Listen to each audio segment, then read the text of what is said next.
네, 김민석 후보자가 가지고 계신 강점 중에 현안 해결 아주 빠르게 하는 능력, 그리고 갈등 중재 조정 능력 부분을 저희 당에서는 굉장히 좀 높이 평가를 해오고 있었습니다. 국무총리실, 국무조정실의 역할 중에 그 부분이 있어서 관련해서 질문을 좀 드리도록 하겠습니다. 우리 사회가 이제 갈등이 워낙이 많기도 하고 점점 더 그것이 그 양도 많아지고 질로서도 해결하기가 어려운 문제들이 점점 많아지고 있습니다. 한국 사회의 갈등과 관련한 경제적 비용 분석을 국무조정실에서 한 것이 있는데요. 이게 보시면 최근 7년간만 보십시오. 사회적 갈등으로 인해서 낭비된 경제적 비용이 총 2,130조 원입니다. 이게 평균 그러면 매년 304조 원에 해당된다는 금액이거든요. 그러니까 대한민국 1년 예산의 절반 정도에 해당되는 경제적 비용을 우리가 사회적 갈등에 사실은 쏟아붓고 있다라고 생각을 해야 되는 것이죠. 이런 문제가 있어서 국무조정실은 집중관리 갈등 과제들을 정리하기 시작하고 집중적으로 관리하기 시작했습니다. 2017년 문재인 정부 때부터인데요. 사회 갈등이 좀 많은 것들을 집중관리 대상이 되는 것들을 선정해가지고 관리하자라고 하는 건데, 뭐 과제별로 보면 집중관리 대상이 있고 계속관리 대상이 있고 또 사후관리 대상이 있습니다만, 전 지금 집중관리 갈등 과제만 말씀드리도록 하겠습니다. 문제는 이게 이제 2017년부터 과제를 선정해서 관리를 하고 있는데요.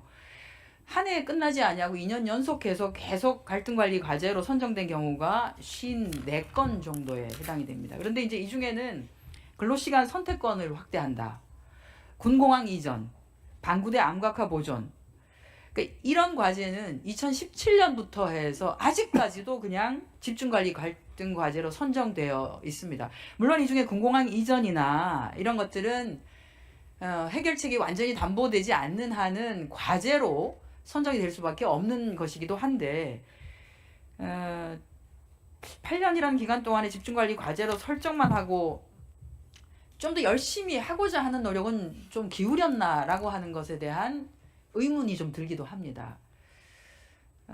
이 얘기를 드리는 이유가 국무조정실이 갈등관리 내용적인 측면에서도 조금 좀 제대로 접근을 하지 못하는 것 같다라고 하는 게 가장 최근에 있었던 것이 화상투약기 시범사업 연장 문제가 있었고요.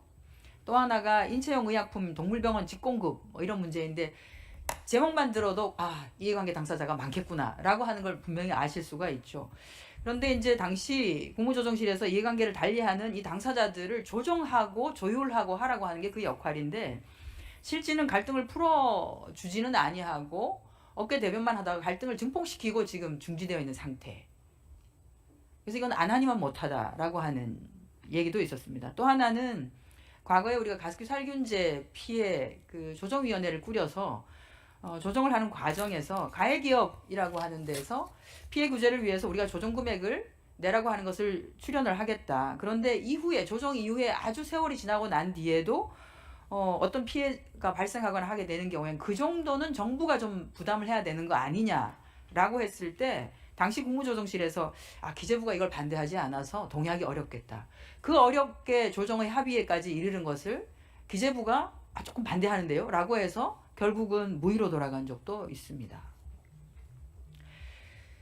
연간 304조면 작은 돈은 아닙니다. 근데 후보자께서는 이제 우리 더불어민주당의 정책위 의장 시절에 좀 지지부진했던 1,000원의 아침밥 있습니다. 이것을 민주당 지자체장 재정지원 협조 요청을 2023년 3월 31일 날 하셨고요. 그리고 바로 그 이후에 4월 5일 날 서울대 총장 명담을 통해서 1,000원의 식사를 논의하고 학생 식당을 시찰하고, 그리고 당정 협의를 실시해서 전국으로 확대하고 지자체 협력하겠다라고 하는 거 발표를 4월 9일 그야말로 정강석화처럼 이것을 해결해낸 적도 있습니다. 또 하나는 우리가 이제 조금 사회적으로 가슴 많이 아파했었던 전북 무주에서 있었던 장애인 학대 사건이 있습니다. 하은의 집에서 발생한 것인데요. 이것도 피해자 관점에서 전장현과 대책이 전북도 합의를 이끌어내서 전라북도 장애인의 탈시설을 추진했고, 무주 하은의 집에 대해서 민간 합동 조사를 즉각 집행하게 만드는 등 대책을, 갈등 과제를 굉장히 빠르게 정리한 바도 있습니다. 그래서 기대하는 바가 있습니다. 후보자가 총리로 취임을 한다면 이렇게 산적해 있는 사회 갈등 과제들에 대해서 지금까지 보여줬던 그 추진력, 그 다음에 현안을 제대로 피해자의 관점과 더불어서 갈등의 이해관계 당사자가 되는 사람들과 충분하게 대화해서 잘 해결해낼 것이다, 조율해낼 것이다라고 하는, 그래서 국무조정실이 정말 국무조정실로서의 제 역할을 좀 할 수 있게 만들 수 있지 않겠냐라고 하는 기대감이 있는데요. 그 우리 사회적 갈등 관리에 대해서 후보자의 포부나 계획 이런 것에 대해서 말씀을 좀 밝혀주시면 좋겠습니다. 네. 이재명 정부가 어떠한 정부가 돼야 되는가와 관련해서 대통령님과 대선 기간 오래 전부터 말씀을 나눴던 내용 중에 하나가 이제는 세상이 내려먹이는 시대가 아니기 때문에 사회 협약 국가로 가야 한다라는 말씀을 많이 나눴습니다.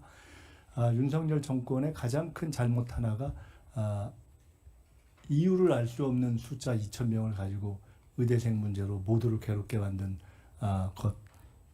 것이었다 하는 데 대해서는 여야를 막론하고 공감이 있을 것이라고 생각이 됩니다.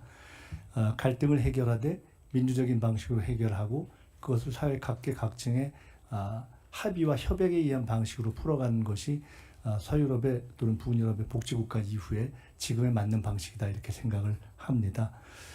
갈등 해결은 가급적 집중적으로 해결하고 미제는 빨리 판단해서 도저히 안 될 것은 미제로 남겨두고 그리고 새로운 과제를 풀어가는 방식으로 접근하는 것이 맞다고 보고 저는 총무실 산하에 있는 위원회들을 보면서도 이번에 공부를 하면서 그런 생각을 했습니다. 제가 정식으로 취임을 하게 된다면 정부에 있는 많은 위원회들 중에 할 수 있는 것은 최대한 속도전을 통해서 할 일은 빨리 끝내고 안 될 부분은 못한다고 하고 그리고 새로운 과제를 부상시켜서 정리해가는 방식을 취하는 것이 개국 문제 등으로 성과를 봤던 이재명 스타일의 성과적 접근법에 맞는 새 정부의 취지에 맞는다 이렇게 생각을 합니다. 우리 존경하는 한정혜 의원님께서 말씀 주셨듯이 천원의 아침밥, 전세사기법, CCTV 또는 장애인 관련한 것들을 다 제가 비교적 그 당시에는 여야가 조율해서 풀어내는 접근법을 취했었습니다. 앞으로 총리가 되면은 그러한 데서 성과를 내도록 최선을 다하겠습니다.